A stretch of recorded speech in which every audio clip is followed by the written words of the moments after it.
Bentrovati a tutti e bentornati a Storia, l'appuntamento quotidiano con la storia della cultura occidentale per scoprire dentro la grande storia quella che è la nostra storia.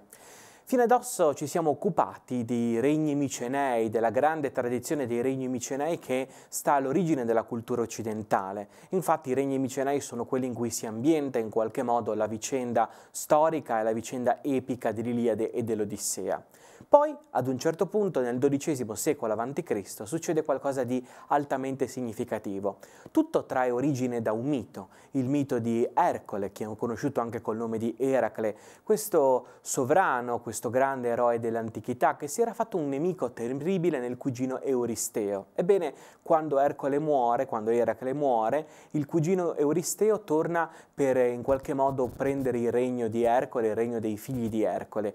Ed sarà il ritorno dei figli di Ercole, i figli di Ercole che, sdegnati per il comportamento del cugino Euristeo, che in qualche modo apre una nuova pagina della civiltà e della storia della Grecia. Infatti viene chiamato in questo modo il ritorno degli Eraclidi, il ritorno dei figli di Ercole, quel ritorno che in qualche modo spezza la dominazione micenea nel XII secolo a.C. sulla Grecia. Gli Eraclidi chi sono? Secondo la tradizione non sono altro che i Dori.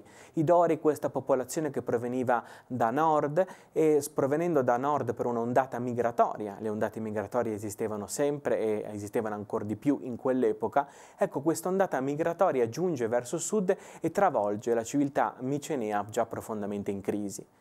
È un momento particolarissimo nella storia della Grecia, perché dal XII secolo all'VIII secolo, per ben 4 secoli, viene chiamata quest'epoca l'età oscura, il medioevo ellenico, Dark Ages in inglese, proprio l'età delle tenebre, l'età in cui quello che si era ottenuto dal punto di vista delle conquiste, pensate soltanto alla scrittura, pensate al commercio, pensate all'artigianato, lentamente scompare. Il medioevo ellenico è quell'epoca oscura, quei secoli oscuri in cui l'arrivo di questi Dori, chiamati appunto gli Eraclidi, il ritorno degli Eraclidi, ricivilizza la Grecia cacciando i Micenei, ma causando un arretramento, un impoverimento generale.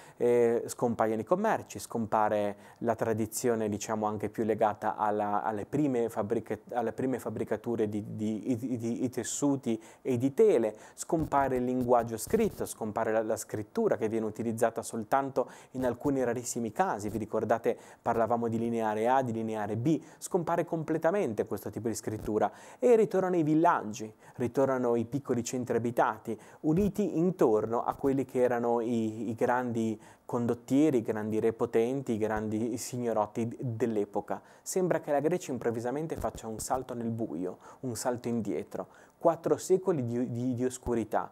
Ebbene, noi impareremo in queste puntate di storie che è proprio in questa oscurità che la Grecia saprà costruire la sua grande civiltà, perché proprio quando il tempo si fa buio, pensate soltanto ai nostri tempi, è proprio quando il tempo si fa buio che nell'oscurità si costruiscono le grandi luci.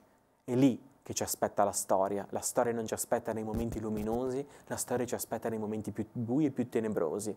È questo che ci insegna il Medioevo ellenico, è questo che proveremo a imparare ogni sera con Storie.